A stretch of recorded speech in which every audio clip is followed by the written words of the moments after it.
দৃঢ়তার সাথে ইউভানের বন্ধুত্ব যেন দিন দিন গাঢ় হচ্ছে। ইউভানের সাথে সময় কাটিয়ে দৃঢ়তা এখন অনেক ভালো অনুভব করে। ইউভানও দৃঢ়তার সঙ্গ পেয়ে খুশি। আজ হঠাৎ করে ইউভান দৃঢ়তাকে বলে ওঠে, আপনি আমার সাথে কক্সবাজারে ঘুরতে যাবেন? প্রস্তাবটা শুনে দৃঢ়তা থমকায়। জীবনের নানা ব্যস্ততায় কখনো তার কক্সবাজার যাওয়া হয়নি, সে সত্যিই সেখানে যেতে চায়। কিন্তু এই পরিস্থিতিতে সে যেতে চাচ্ছে না। ইউভান ব্যাপারটা বুঝতে পেরে দৃঢ়তাকে বলে, ওহ, বুঝতে পেরেছি। ব্যাপার না, যেদিন আপনি আমায় সম্পূর্ণ ভরসা করতে পারবেন সেদিন না হয় যাবেন। দৃঢ়তা বলে, আপনাকে ভরসা করি না এমন নয়। আসলে একা একটা ছেলের সাথে। বুঝতেই তো পারছেন, যতই হোক আমি এখনো তো একজনের বিবাহিত স্ত্রী, যতই সে অন্য কাউকে বিয়ে করুক, তার সাথে এই সম্পর্কটিকে থাকা অবস্থায় আমি বিতর্কিত কিছু করতে চাই না। আপনাকে আমি শুধু একজন বন্ধুই ভাবি এবং বন্ধু হিসেবে আপনি আমার পাশে থাকুন তাহলেই হবে। বলেই দৃঢ়তা সেখান থেকে চলে যায়। ইউভান দৃঢ়তার যাওয়ার পানে তাকিয়ে বলে, আপনাকে যত দেখছি ততই মুগ্ধ হয়ে যাচ্ছি দৃঢ়তা। সত্যি আপনার মতো মেয়ে হয় না। এত কিছুর পরেও আপনি কতটা লয়াল। বেশ, আমিও আপনার এই সততায় পাশে থাকব। আমি আপনার বন্ধু হয়েই আপনার পাশে থাকব। আর যেদিন আপনি এই সম্পর্কের বাঁধন থেকে বেরিয়ে আসবেন সেই দিনই কয়েক ধাপ সামনে আগানোর চেষ্টা করব। তার আগে নয়। বলেই ইউভান মুচকি হাসে। আমিনা চৌধুরী মোহনার কাঁধে হাত রেখে বলে, তুমি কিছু চিন্তা করো না, মোহনা। আমি জাবিরকে বোঝাব। মোহনা রেগে গিয়ে বলে, আপনি একদম কিছু বলবেন না। আপনারা সবাই প্রতারক, আপনারা আমার আর আমার বাবার সাথে প্রতারণা করেছেন। আমার বাবা আপনাদের উপর কতটা ভরসা করে আমাকে আপনার নাতির সাথে বিয়ে দিয়েছে। আর আপনারা এত বড় সত্যটা আমাদের থেকে লুকিয়ে রাখলেন। আপনাদের নাতি আগে থেকেই বিবাহিত, সে তার আগের স্ত্রীকেই ভালোবাসে। তবুও আপনারা তার সাথে আমার বিয়ে দিলেন। এভাবে আমার জীবনটা নষ্ট করে দিলেন। ললিতা চৌধুরী বলেন, না, মোহনা মা, তুমি ভুল বুঝছো, আমরা তোমার জীবন নষ্ট করতে চাইনি। জানি না, ওই দৃঢ়তা নামের মেয়েটা কি জাদুটোনা করেছে আমার ছেলের উপর। না হলে বিয়ের পর তো ওই মেয়েটাকে সহ্যই করতে পারত না। ওই মেয়েটার চরিত্রও তো ভালো না। এই জন্যই তো ওর সাথে আমরা জাবিরের ছাড়াছাড়ি করিয়ে দিয়েছি। আনিকা চৌধুরী এবার আর চুপ থাকেন না। এগিয়ে এসে বলেন, এতক্ষণ ধরে তোর আর আম্মুর অনেক বাজে কথা আমি সহ্য করেছি ছোট। কিন্তু আর না, মোহনা, আমি তোমাকে সব সত্যটা বলছি। এসব আমার আরো অনেক আগেই বলা উচিত ছিল। তাহলে হয়তো তোমার জীবন নষ্ট হতো না, কিন্তু আমাকে এনারা সেই সুযোগটাই দেননি। তোমার বাবাকেও আমি সবটা বলার চেষ্টা করেছিলাম। বলেই আনিকা চৌধুরী জাবির আর দৃঢ়তার বিয়ে, জাবিরের মান্যতাকে বিয়ে করতে চাওয়া, বিয়ের আসরে মান্যতার প্রেমিক আবিরের আগমন সহ সব ঘটনা খুলে বলেন। সব শুনে মোহনা বলে, বাহ, আপনাদের ছেলের চরিত্র তো আগে থেকেই মাশাল্লাহ। যখন সে দৃঢ়তার সাথে ছিল তখন তার বোন মান্যতাকে চেয়েছে, আর যখন আমার সাথে তার বিয়ে হয়েছে তখন সে আবার দৃঢ়তাকে চাইছে। আমার তো দৃঢ়তা মেয়েটার জন্য ভীষণ খারাপ লাগছে। না জানি, আপনাদের চরিত্রহীন, লম্পট ছেলের জন্য সে কত কষ্ট সহ্য করেছে। তবে আমাকে দৃঢ়তা ভাববেন না, আমি মোহনা। আমি নিজের অধিকার এত সহজে ছেড়ে দেব না। লন্ডনে আমি আইন নিয়েই পড়াশোনা করেছি। আপনাদের ছেলে যদি বেশি তেড়িবেড়ি করে তাহলে তাকে জেলের ভাত খাওয়াতে 2 মিনিট সময় নেব না। ললিতা চৌধুরী ভয়ে গলা শুকিয়ে ফেলেন। মোহনাকে উদ্দেশ্য করে বলেন, এভাবে কেন বলছো মা? ও তো তোমার স্বামী হয়। আরে রাখুন তো স্বামী। এরকম স্বামীর উপর আল্লাহর লানত পড়ুক। আমি এতদিন চুপ ছিলাম শুধু আমার বাবার কথা ভেবে, কিন্তু আমার সেই চুপ থাকাকে আমার দুর্বলতা ভেবে আপনারা ভুল করবেন না। আমি যদি শান্তিতে থাকতে না পারি তাহলে আপনাদের ছেলে বা আপনাদের কাউকেই শান্তিতে থাকতে দেব না। আমার জীবন কাউকে এত সহজে নষ্ট করতে দেব না আমি। বলেই মোহনা নিজের চোখের জল মুছে নেয়, অতঃপর আমিনা চৌধুরীর চোখে চোখ রেখে বলেন, তো বলুন, এখন কি আমি আপনাদের নামে প্রতারণার কেস করব? আমিনা চৌধুরী বলে ওঠেন, এসব কি বলছো তুমি? তোমাকে আমি কতটা স্নেহ করি আর তুমি। আরে রাখুন আপনার স্নেহ। এসব লোক দেখানো নাটক অন্য কারো সামনে করবেন। একেই আমার জীবনটা নষ্ট করে দিয়েছেন, এখন ন্যাকামি করছেন। শুনুন, আমি একজন বিজনেসম্যানের মেয়ে, তাই বিজনেস ডিল খুব ভালোই বুঝি। যদি আপনারা চান আমি আপনাদের নামে কোন কেস না করি তাহলে আপনাদের আমার কথা মতো চলতে হবে। আমিনা চৌধুরী রেগে বলেন, তুমি আমাকে হুমকি দিচ্ছ? হ্যাঁ, দিচ্ছি। শুনুন, আপনার তো বয়স হয়েছে, তাই আপনার স্ট্রেস আমি একটু কমাতে চাই। শুনেছি চৌধুরী এন্টারপ্রাইজের সব সম্পত্তি আপনার নামে, তো সেখান থেকে 50% সম্পত্তি আমার নামে করে দিতে হবে। মোহনা, গলা নামিয়ে কথা বলুন, না হলে আবার স্ট্রোক না হয়ে যায়। তোমার তো সাহস। আমার সাহস তো এখনো পুরোপুরি দেখাইনি। আর এই যে মিসেস ললিতা চৌধুরী। ললিতা চৌধুরী বলে ওঠেন, আমি তোমার শাশুড়ি হই, আমাকে নাম ধরে ডাকছো কেন? আরে আর রাখুন তো শাশুড়ি, আজ থেকে আপনি আমার স্পেশাল কেয়ার করবেন। আপনার ছেলে আমাকে অনেক কষ্ট দিয়েছে, তার ফল তো আপনাকেও পেতে হবে। আমিনা চৌধুরী বলেন, তুমি কি সীমা ছাড়াচ্ছ? সীমা তো আমি এখনো ছাড়াইনি। আপনি বয়স্ক জন্য আপনাকে একটু ছাড় দিলাম। আপনাকে কোন কায়িক শ্রম করতে হবে না। শুধু সম্পত্তির একটা অংশ চেয়েছি। যদি সত্যিই সীমা ছাড়াতাম তাহলে আপনাদের সবার কোমরে দড়ি পরিয়ে জেলে পাঠাতাম। আমিনা চৌধুরী রেগে এগিয়ে এসে মোহনার গায়ে হাত তুলতে যান।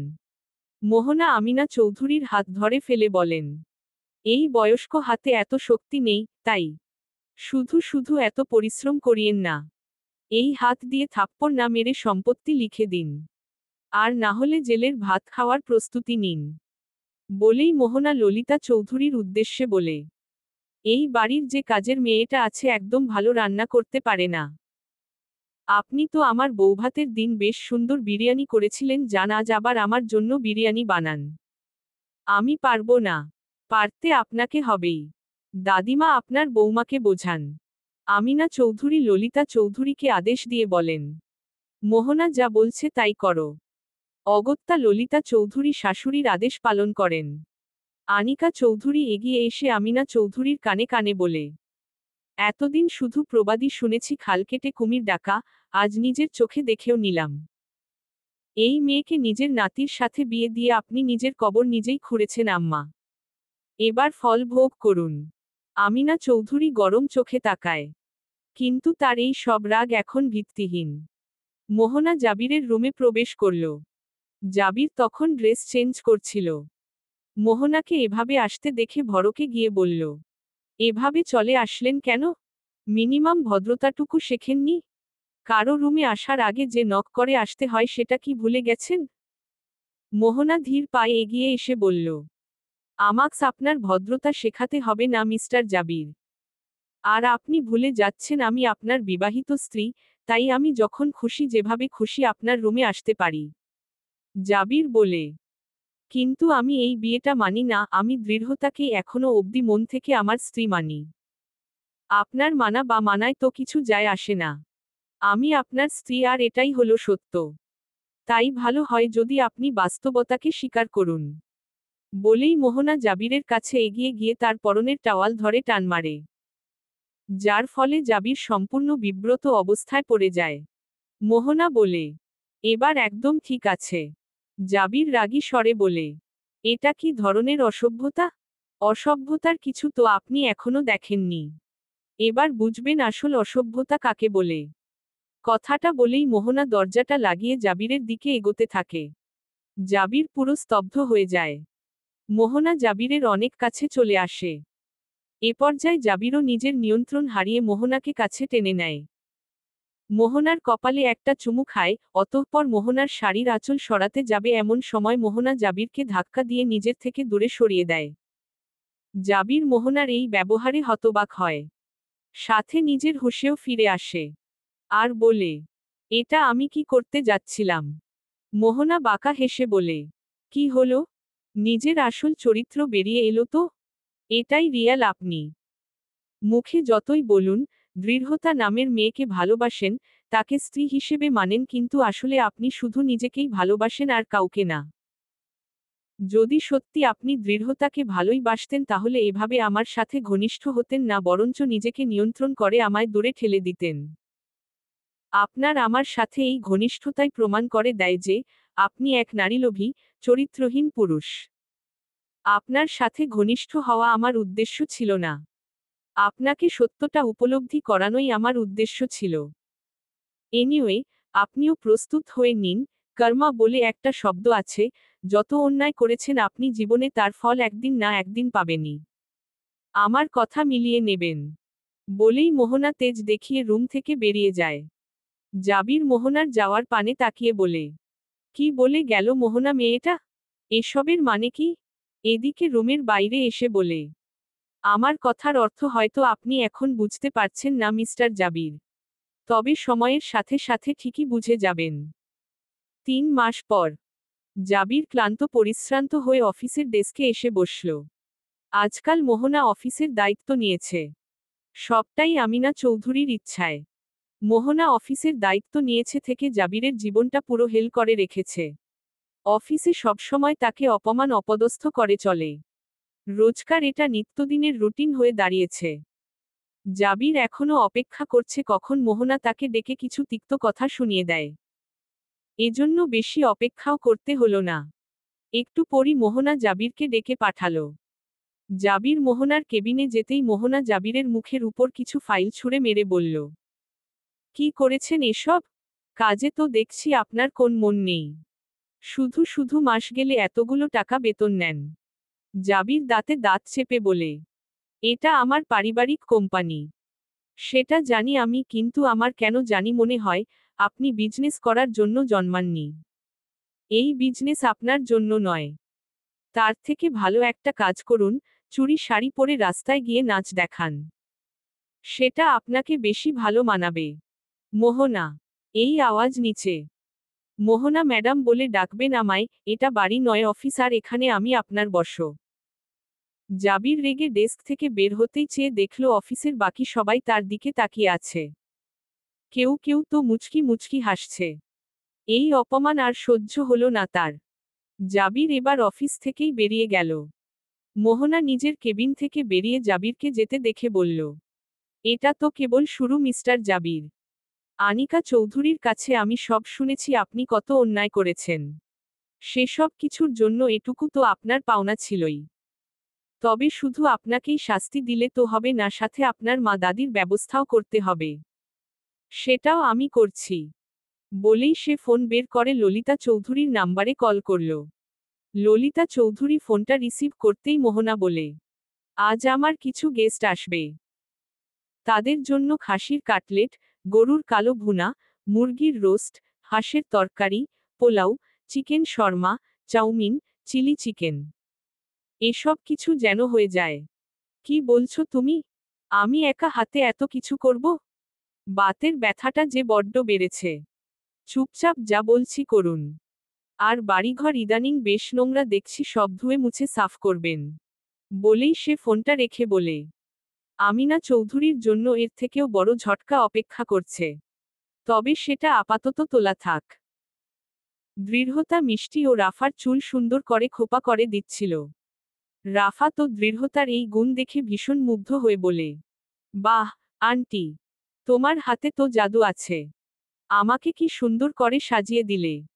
একদম বারবির মতো লাগছে আমায়। দৃঢ়তা বিনিময়ে হেসে বলে, কি যে বলো, তুমি তো বারবির থেকেও বেশি সুন্দর। দূর থেকে দৃঢ়তাকে এভাবে হাসতে দেখে ইউভান ভীষণ খুশি হয়ে বলে, এই হাসিটাই সবসময় আপনার মুখে দেখতে চাই। ভাবনার মাঝেই সে এগিয়ে এসে মিষ্টিকে কিছু একটা ইশারা করে। মিষ্টি ইউভানের ইশারা বুঝে দৃঢ়তাকে বলে, দৃঢ়তা তোমার ভাইয়া কাল রাতে বলছিল, এখন তো সামার ভ্যাকেশন চলছে, রাফার স্কুল অফ। তাই আমরা সবাই মিলে যদি কক্সবাজার থেকে ঘুরে আসি তাহলে অনেক ভালো হয়। দৃঢ়তা খুশি হয়ে বলে, বাহ, বেশ ভালো তো। আপনারা সবাই গিয়ে ঘুরে আসুন। এই মেয়ে মার খাবে কিন্তু। তুমিও যাচ্ছ আমাদের সাথে, আর ইউভানও যাবে। কি ইউভান বলো? ইউভান বলে, অবশ্যই। সমুদ্র আমায় ডাকছে। সেই ডাকে তো সাড়া দিতেই হবে। দৃঢ়তা বলে, বেশ, আমারও কোন আপত্তি নেই যেতে। ইউভান খুশি হয়ে বলে, এবার এই কক্সবাজারেই তোমার জন্য অনেক বড় একটা সারপ্রাইজের আয়োজন করব, যা আপনি সবসময় মনে রাখবেন। Wait for Cox's Bazar. কক্সবাজারে? জাবির হতবাক স্বরে বলে। আমিনা চৌধুরী বলে ওঠেন, হ্যাঁ, তুমি আর মোহনা তো বিয়ের পর একসাথে কোথাও ঘুরতে যাওনি, তাই এই সময় যাও, কক্সবাজার থেকে ঘুরে আসো। ভালো লাগবে। আমি ওই মেয়েটার সাথে কোথাও যাব না। অফিসে উঠতে বসতে আমায় অপমান করে। আজ তো সব সীমাই অতিক্রম করে দিয়েছে। আমি যা বলছি তাই করো জাবির। আমি তোমায় অনুরোধ না আদেশ করছি। বলেই তিনি উঠে দাঁড়ান। তিনি চলে যেতে নেবেন এমন সময় ললিতা চৌধুরী এসে বলেন, ওই মেয়েটাকে এত তোল্লাই দিচ্ছেন কেন আম্মা? তোল্লাই নয় বৌমা, খাল কেটে কুমির ডেকে নিয়ে এসেছিলাম তো। এবার সেই কুমিরকে আবার খালে পাঠানোর পালা। তবে জ্যান্ত অবস্থায় নয়, মৃত অবস্থায়। বলেই একটা অন্যরকম হাসি দেন তিনি। দৃঢ়তা চুপচাপ বসে সমুদ্রের পানে চেয়ে আছে। তার ঠিক একটু পাশেই চেয়ারে পিঠ ঠেকিয়ে বসে আছে ইউভান। চোখে তার রোদ চশমা। দৃঢ়তাকে এত স্তিমিত দেখে ইউভান বলে ওঠে, এভাবে থাকলে তো আপনি সমুদ্রের সৌন্দর্যটাকে কাছ থেকে উপভোগ করতে পারবেন না। যদি মজা করতে চান তাহলে কাছে যান। দেখুন রাফা, মিষ্টি আপু, রাফসান ভাই কতটা এনজয় করছে। দৃঢ়তা একটা দীর্ঘ শ্বাস ফেলে বলে, আজকাল কেন জানি আনন্দ পালন করতেও ভীষণ ভয় লাগে। না জানি কখন কোন দিক থেকে বিপদ এসে হাজির হয়। এত বিপদের ভয় পেলে জীবনে সুখ আর পাবেন কই? আসুন আমার সাথে। সমুদ্রের সৌন্দর্য উপভোগ করি একসাথে। দৃঢ়তা কেন জানি চেয়েও মানা করতে পারল না। ইউভান যখন তার দিকে হাত বাড়িয়ে দিল তখন সে না চাইতেও হাতটা ধরে ফেলল। এই হাতটা ধরে যেন ভীষণ ভরসা পাচ্ছে সে। অতঃপর ইউভানের হাতটা ধরেই এগোতে লাগলো সামনের দিকে। কিছুটা দূরে গিয়েই ইউভান দৃঢ়তাকে সমুদ্রের মাঝখানে দাঁড় করিয়ে বলল, এবার নিজের সব দুঃখ এই সমুদ্রের অফুরন্ত পানির মাঝে বিসর্জন করে দিন তো। তাহলে দেখবেন, আর কষ্ট লাগবে না। দৃঢ়তা চোখ বন্ধ করে তাই করার চেষ্টা করে। এই গভীর সমুদ্রেই ভাসিয়ে দিতে চায় তার দুঃখগুলো। কিন্তু সেটা কি আদৌ সম্ভব? থমথমে মুখে হোটেলে বসে আছে জাবির। না চাইতেও আজ তাকে কক্সবাজারে আসতে হয়েছে ওই মোহনার সাথে। মেয়েটাকে তার একদমই সহ্য হয় না। জাবির বারবার ঘড়িতে সময় দেখছে। মোহনা এসে থেকে যে সেই ওয়াশরুমে গেছে, এখনো বের হবার সময় নেই। এর মধ্যে হঠাৎ করে ওয়াশরুম থেকে বেশ সেজেগুজে বের হলো মোহনা। মোহনাকে দেখে জাবির অবাক স্বরে বলল, আপনি এত সেজেছেন কেন? মোহনা বলে, বারে, এত দূর ঘুরতে এসেছি, আর একটু সাজব না? একটু ঘুরে সমুদ্র থেকে। এই প্রথম আমি বাংলাদেশের কোন টুরিস্ট স্পটে এসেছি। যদিও এর আগে ইউরোপের অনেক সি বিচে আমি গেছি, তবে নিজের দেশের সি বিচে প্রথমবার। তাই একটু অন্যরকম ফিল হচ্ছে। তো যান, গিয়ে ঘুরে আসুন। কেন? আপনি যাবেন না? না। স্পষ্ট জানিয়ে দিল জাবির। মোহনা দীর্ঘ শ্বাস ফেলে বলে, না গেলে না যাবেন, আপনাকে তো আমি জোর করব না। আপনি এখানেই বসে থাকুন, তাহলে আমি গেলাম। বলেই মোহনা বেরিয়ে যায়। জাবির চুপচাপ বসে থাকে। কিছু সময় পর তার নিজেরও আর ভালো লাগে না এভাবে বসে থাকতে। তাই সে ভাবে, ওই মোহনা তো নিজের মতো বেরিয়ে গেল, এখন আমিও যাই। এভাবে বসে থাকতে ভালো লাগছে না। একটু ঘুরে আসি, তাহলে মনটা ফ্রেশ হবে। এমন ভাবনা থেকেই জাবির বেরিয়ে পড়ল একা। মোহনা সমুদ্রে ঘুরতে এসে ভীষণ আনন্দ বোধ করছিল। সমুদ্রের বিশাল জলরাশি তার ভীষণ ভালো লাগছিল, যদিও এখানকার পানি, তার দেখা সমুদ্রগুলোর মতো অতটা পরিষ্কার নয়, তবুও নিজ দেশের উপর দিয়ে বয়ে চলা এই সমুদ্রবন্দর তার কাছে বড্ড প্রিয় ঠেকল। ইচ্ছা করল একটা ডুব দিয়ে আসার। এমন সময় সে লক্ষ্য করে দূরে দাঁড়িয়ে এক ছেলে আর এক মেয়ে, ইউভান ও দৃঢ়তা। দুজন একসাথে এই সমুদ্রের মাঝখানে দাঁড়িয়ে কিসব যেন কথা বলছে। তাদের একসাথে কতই না সুন্দর লাগছে। এটা দেখে মোহনার ভীষণ ভালো লাগে। মেয়েটির সামনে দাঁড়িয়ে থাকা ছেলেটিকে তার ভীষণ সুপুরুষ মনে হয়। কি সুন্দর নিজের সঙ্গিনীর যত্ন নিচ্ছে সে।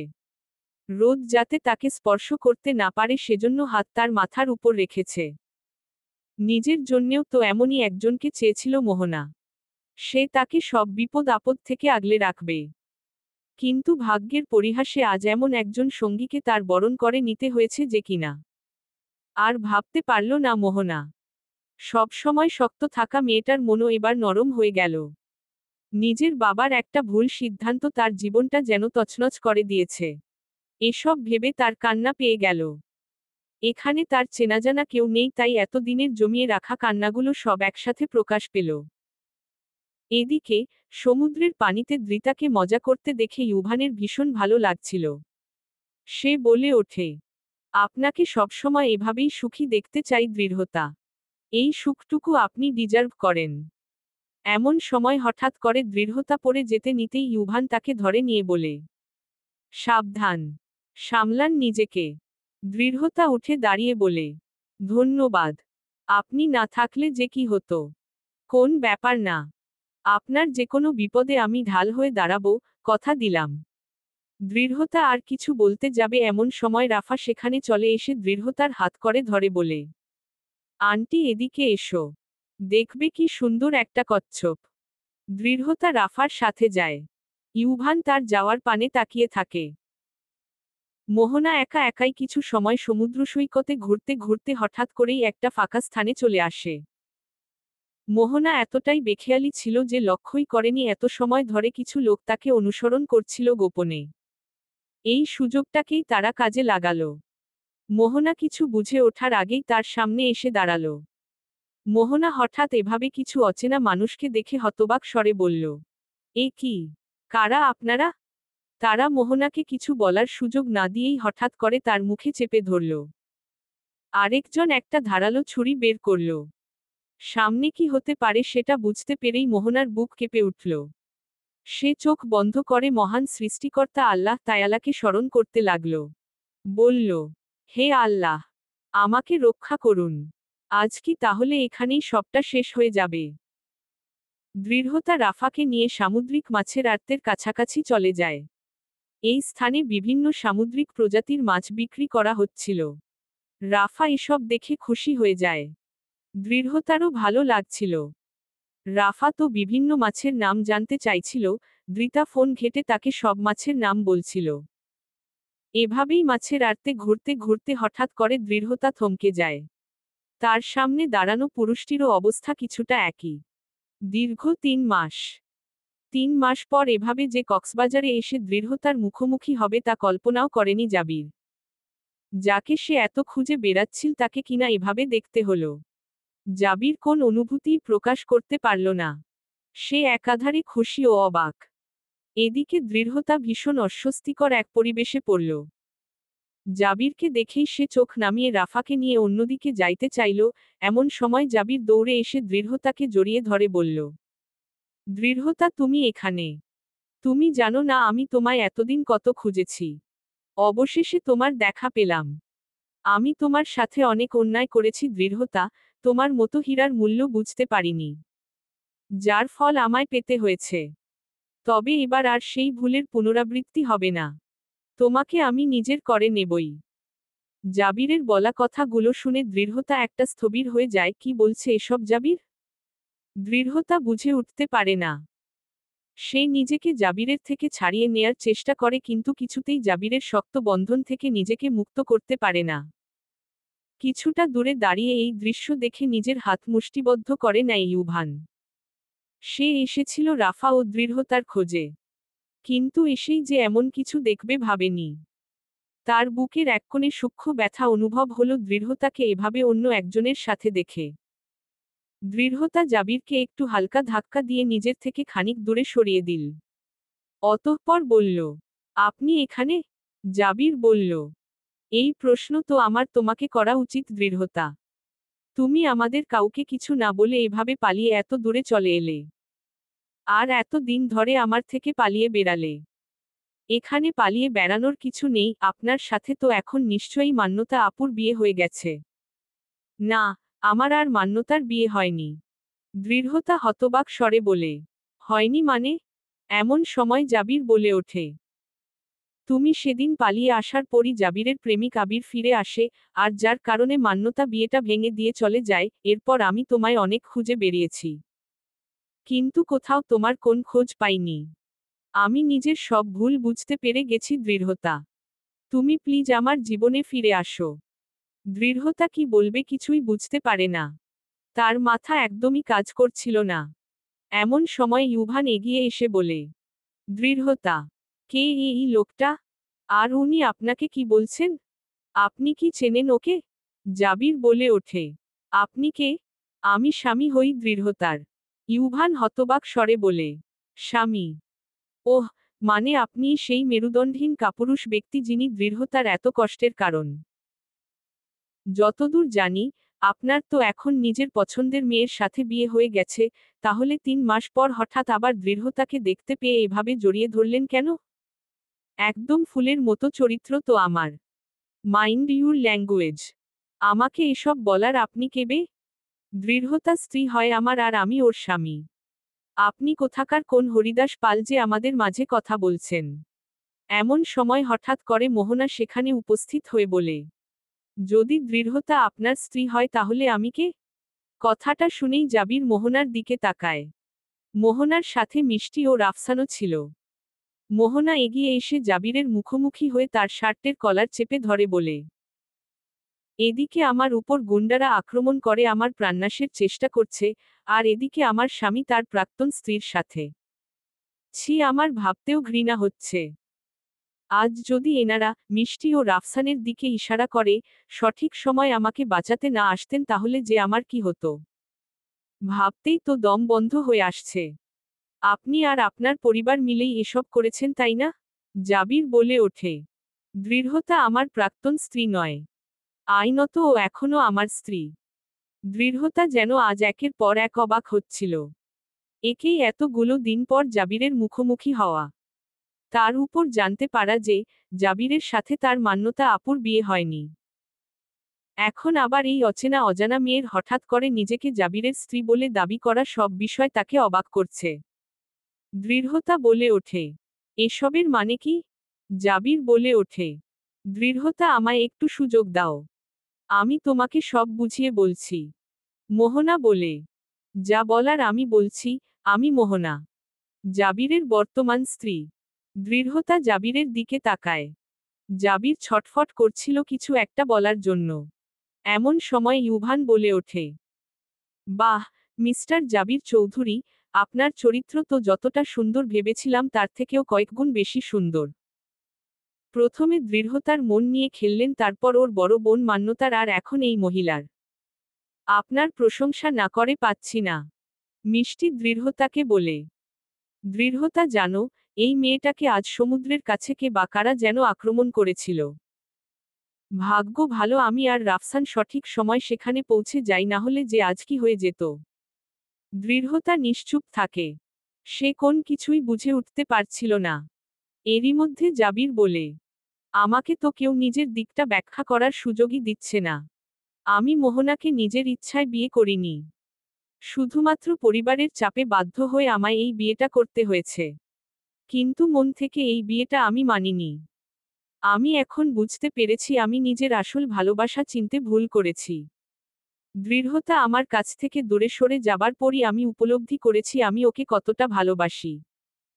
আমি দৃঢ়তাকে নিজের করে ফেরত পেতে চাই।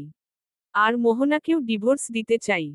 মোহনা বলে, আপনি যদি ভেবে থাকেন এত সহজে আমি আপনাকে মুক্তি দেব তাহলে ভুল ভাবছেন। আপনি অনেকের জীবন নিয়ে ছিনিমিনি খেলেছেন কিন্তু আর না। অন্তত আমার জীবন নিয়ে আপনি ছিনিমিনি খেলতে পারবেন না। জাবির সব উপেক্ষা করে মিষ্টির সামনে গিয়ে হাঁটু গেড়ে বসে পড়ে বলে, মিষ্টি, তুমি অন্তত কিছু বলো। এভাবে চুপ করে থেকো না। ভুল তো মানুষ মাত্রই হয় বলো, আমিও ভুল করেছি, কিন্তু আমি জানি তুমিও আমায় ভালোবাসো। তাই আমার এই ভুলটা ক্ষমা করে দাও। আমি তোমায় কথা দিচ্ছি, তোমার প্রতি ভালোবাসার কোন কমতি রাখব না। দয়া করে আমার কাছে ফিরে এসো। এবার আর মিষ্টি চুপ না থেকে জবাব দেয়, জীবন কি আপনার কাছে ছেলেখেলা মিস্টার জাবির? আপনার যখন ইচ্ছা যাকে খুশি কাছে টেনে নেবেন, যখন খুশি দূরে ঠেলে দেবেন। এসবের কি কোন মানে হয়? আপনি কি নিজেও জানেন আপনি কি চান? না, জানেন না। আমি জানি, আমি শুধু তোমাকেই চাই। মোহনা বলে ওঠে। তাহলে আমার কি হবে? আমাকে কেন বিয়ে করলেন আপনি? নিজের পরিবারকে বলতে পারতেন বিয়েটা না দিতে। আমি কেন শুধু শুধু ভুক্তভোগী হব? দৃঢ়তা বলে। এবার আর কেউ ভুক্তভোগী হবে না। মিস্টার জাবির, আমি আপনার জীবনে আর কখনো ফিরব না, এই কথা কান খুলে শুনে রাখুন আর নিজের মাথাতেও ঢুকিয়ে নিন। আমি আপনার হাতের খেলনা পুতুল নই, আমাকে যখন একবার আপনি নিজের থেকে দূরে সরিয়েছেন তখন হাজার চেষ্টা করেও আর আমায় কাছে টানতে পারবেন না। ভালো এটাই হবে যে, আপনি নিজের বর্তমান স্ত্রীকে নিয়ে খুশি থাকুন। আর 3 মাস তো হয়ে গেছে আর 3 মাস পর আমি আপনাকে ডিভোর্স পেপার পাঠিয়ে দেব। বলেই দৃঢ়তা চলে আসতে নেবে এমন সময় জাবির তার পথ আটকে দাঁড়ায়। ইউভান রেগে জাবিরকে বলে, ওর পথ আটকাচ্ছেন কেন? শুনতে পাননি ও কি বলছে? দৃঢ়তা আর আপনার জীবনে ফিরবে না। জাবির বলে, সবাই অনেক কিছু বলে নিয়েছে। এবার আমি কিছু বলবো, সবাই মন দিয়ে শুনুন। আমি দৃঢ়তাকে ভালোবাসি, দৃতা এখনো আমার স্ত্রী। তাই ওর উপর আমার অধিকারবোধ আছে। দৃঢ়তাকে আমি ডিভোর্স দেব না, ওর সাথেই আমি সংসার করব।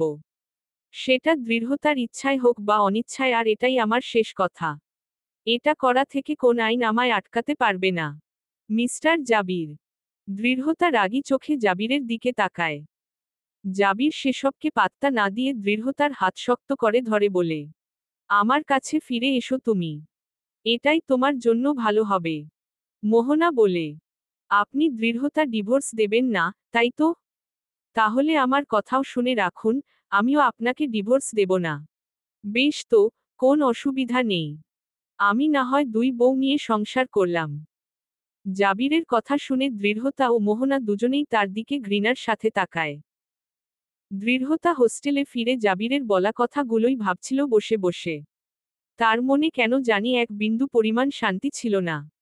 দৃঢ়তার এই অবস্থার মাঝেই হঠাৎ করে ইউভান এসে তার পাশে বসে দৃঢ়তার কাঁধে হাত রেখে বলে, কি ভাবছেন দৃঢ়তা? নিশ্চয়ই জাবির চৌধুরীর বলা কথাগুলোই।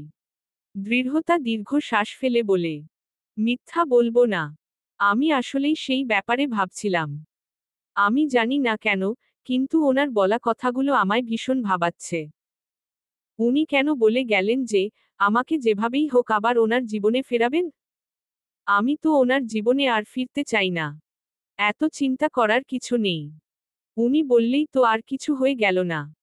তোমার উপর জোর করে উনি কিছু করতে পারবেন না। দৃঢ়তা এবার একটু স্বস্তির নিঃশ্বাস ফেলে। এমন সময় হঠাৎ করে বাইরে থেকে কিছু হট্টগোলের আওয়াজ শুনে দৃঢ়তা রুম থেকে বের হয়। ইউভানও বের হয় তার সাথে। মিষ্টি দৃঢ়তাকে দেখেই বলে, দৃঢ়তা, তুমি কেন আসতে গেলে? দৃঢ়তা বলে, কিসের যেন আওয়াজ শুনলাম এখানে, কিছু কি হয়েছে আপু? না কিছু হয়নি, তুমি ভেতরে যাও। দৃঢ়তা ভেতরে যেতে নেবে এমন সময় হঠাৎ করে জাবির ছুটে আসে। জাবিরকে দেখেই দৃঢ়তা হতবাক স্বরে বলে, আপনি এখানে? আমার ঠিকানা আপনি কিভাবে পেলেন? জাবির দৃঢ়তার হাত ধরে বলে, তোমাকে আমি নিজের সাথে নিয়ে যেতে এসেছি দৃঢ়তা। চলো আমার সাথে ঢাকায় ফিরে যাবে। আমি আপনার সাথে কোথাও যাব না। ছাড়ুন আমার হাত। তোমায় যেতে হবে। তুমি যেতে বাধ্য। কারণ আইনত আমি এখনো তোমার স্বামী। আমি মানি না এই সম্পর্ক, আর না তো আপনাকে স্বামী বলে মানি। আপনি প্লিজ আমার চোখের সামনে থেকে দূর হয়ে যান। জাবির নাছোড়বান্দা। সে বলে ওঠে, তুমি যদি না যাও তাহলে কিন্তু আমি। কি করবেন? আপনার যা করার আপনি করে নিন। জাবিরের মাথায় যেন জেদ চেপে যায়। জাবির এবার দৌড়ে বেলকনির কাছে গিয়ে দাঁড়ায়। দৃঢ়তা হতবাক স্বরে বলে ওঠে, এ কি করছেন আপনি? জাবির বলে, আমার সাথে যাবে না তো তুমি? এবার দেখো। বলেই জাবির ওই উঁচু বেলকনি থেকে একটা লাফ দেয়।